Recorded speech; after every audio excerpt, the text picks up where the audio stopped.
அரசு ஊழியர் ஐக்கிய சார்பில் மாலை வணக்கத்தை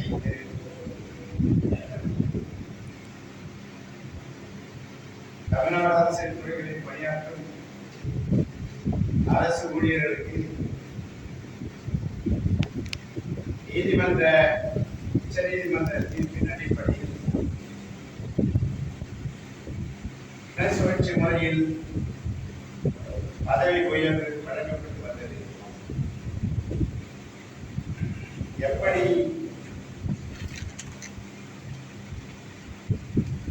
அரசு பணிகளில் சேரும் போது இனச்சுழற்சி முறை பயன்படுகிறதோ அதே போன்று அனைத்து நிலை அரசு அலுவலர்களுக்கும் பதவி உயர்விலும் இனச்சுழற்சி முறை பயன்படுத்தப்பட்டுள்ளது. ஆனால் 2003 உச்சநீதிமன்ற தீர்ப்பின் அடிப்படையில் மார்ச் 10, 2003 வெளியிடப்பட்ட தீர்ப்பின் அடிப்படையில் இனச்சுழற்சி முறை முற்றிலுமாக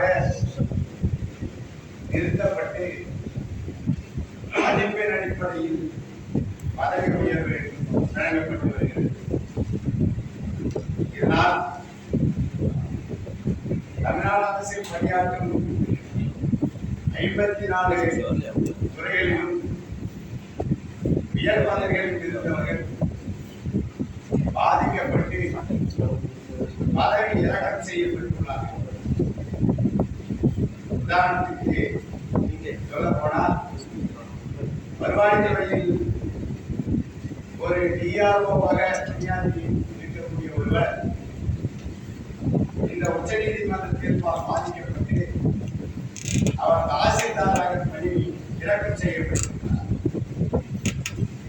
ஒரு உயர் பதவியில் இருந்து அவர் பணி இறக்கம் செய்கிற போது அவருடைய மனநிலை எப்படி இருக்கும் என்று எண்ணி பார்க்க வேண்டும். அது மட்டுமல்லாமல் அவர் பணியாற்றுகிற சூழலும் முற்றிலுமாக நிம்மதியாக பணியாற்ற முடியவில்லாமல் தடுக்கப்பட்டு பதவி இறக்கம் செய்யப்பட்டுள்ளதால் அவர் வாங்கிய ஊதியமும் ஏறக்குறைய 50,000க்கு கீழே அவர் வாங்குகிற ஒரு அவலநிலை இருக்கிறது. இந்த அடிப்படையில்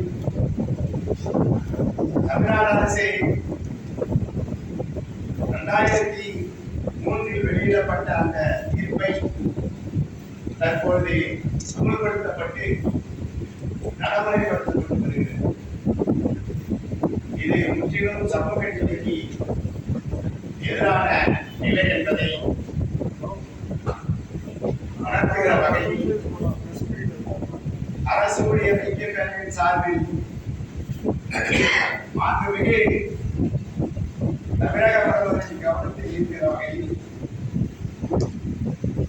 குறிப்பாக அந்த பதவி உயர்வில்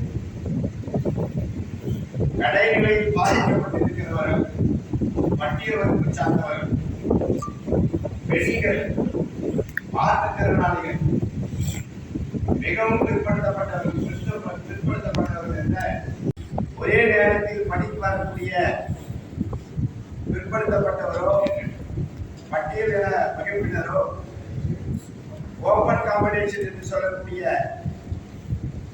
இறந்த நிலையில் வரக்கூடிய ஒரு அலுவலரும் ரிசர்வேஷன் பதவி இடஒதுக்கீட்டில் வரக்கூடிய ஒரு அலுவலரும் ஒரே நேரத்தில் பணியில் சேர்கிற பொழுது ஒரே வயது உடையவர்களாக இருப்பார்கள்.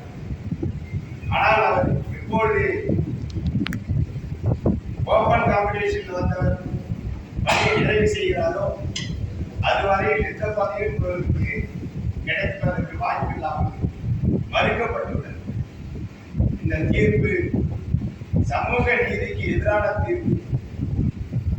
இந்த தீர்ப்பை தமிழக அரசை அமல்படுத்தக்கூடாது என்கிற கோரிக்கை அனைத்து அரசு ஊழியர்களிடத்திலும் வெகுவாக பரவலாக இருக்கிறது. அதை அரசுக்கு தெரிவித்திருக்கிறார்.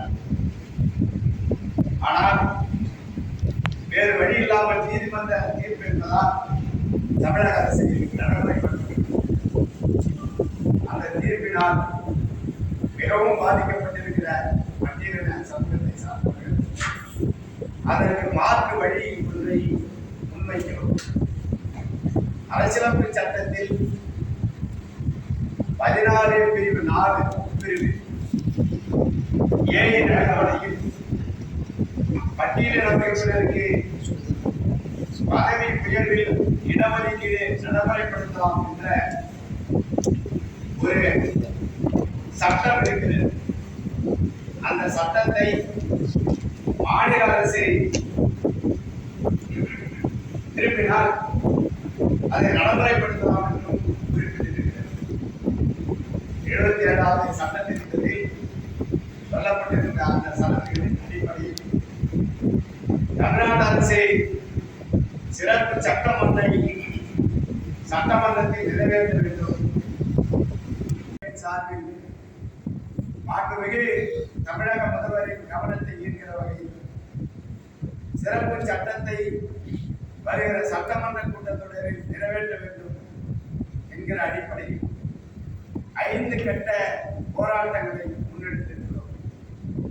5 அம்ச கோரிக்கைகளும் 5 கட்ட போராட்டங்களும் முன்னெடுத்து நடைபெற திட்டமிட்டுள்ளது. அந்த வகையில் நாளை மறுநாள் 28/8/2024 அன்று தமிழகம் முழுவதும் அனைத்து மாவட்டங்களிலும் அனைத்து அலுவலகங்களிலும் துண்டறிக்கைகள் வழங்குவதை, போஸ்டர்கள் ஒட்டுவதை, பதாகைகள் வைத்து அரசின் கவனத்தை ஈர்ப்பது என்ற முதற்கட்ட போராட்டத்தை அறிவித்திருக்கிறோம். ஒரே நேரத்தில் 38 மாவட்டங்களிலும் நடைபெற இருக்கிறது. முதற்கட்டமாக. இரண்டாம் கட்ட போராட்டமாக வருகிற 30ஆம் தேதி அனைத்து மாவட்ட ஆட்சித்தலைவர்களிடத்திலும் இது சம்பந்தப்பட்ட கோரிக்கை மனுவை அளித்து அதை முதல்வரின் கவனத்திற்கு கொண்டு வருகிற வகையில் 2ஆம் கட்ட போராட்டத்தை முன்னெடுத்து 3ஆம் கட்ட போராட்டமாக வருகிற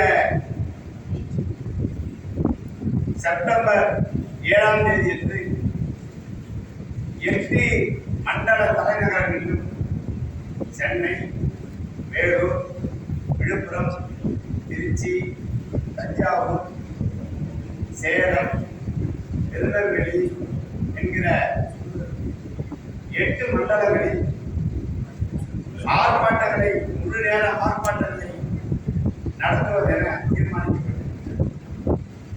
அதற்கான முன்னெடுப்புகளும் தயாரிப்பு பணிகள் நடந்து வருகிறது. இறுதியாக மாநில தலைநகரில் சென்னையில் 10,000க்கும் மேற்பட்ட அரசு ஊழியர்கள் திரண்டு இந்த கோரிக்கைகளை வலியுறுத்தி உண்ணாநிலை அறப்போராட்டத்தை மேற்கொள்கிறது. இது அனைத்தும் முதல்வரின் கவனத்திற்கு ஈர்க்கிற வகையில் அமைதியான முறையில் நடைபெறப்பட்டது. செப்டம்பர் அல்லது அக்டோபரில் முதல்வரை சந்தித்து முறையிடுகிற வகையில் கோட்டையை நோக்கி பேரணி ஒன்றை நடத்த திட்டமிட்டிருக்கிறோம். எங்களுடைய அநீதிகளை அரசு செவிசாய்க்க வேண்டும், அதற்கு தீர்வு காண வேண்டும். பட்டியலின பழங்குடியின மக்களுக்கு, அரசு ஊழியர்களுக்கு பதவி உயர்வில் இடஒதுக்கீட்டை நடைமுறைப்படுத்த வேண்டும். அரசமைப்பு சட்டம் 16 பிரிவு 4A பயன்படுத்தி தனி சட்டத்தை உருவாக்க வேண்டும் என்கிற வகையில் 5 கட்ட போராட்டங்களை பட்டியலின வகுப்பினருக்கு உள்ள காலி பணியிடங்கள், பின்னடைவு காலி பணியிடங்கள் எவ்வளவு என்று கண்டறிந்து 11,000 பணியிடங்கள் இருப்பதாக அறிவிக்கப்பட்டது. அதற்கான அரசாணையும் வெளியிடப்பட்டது.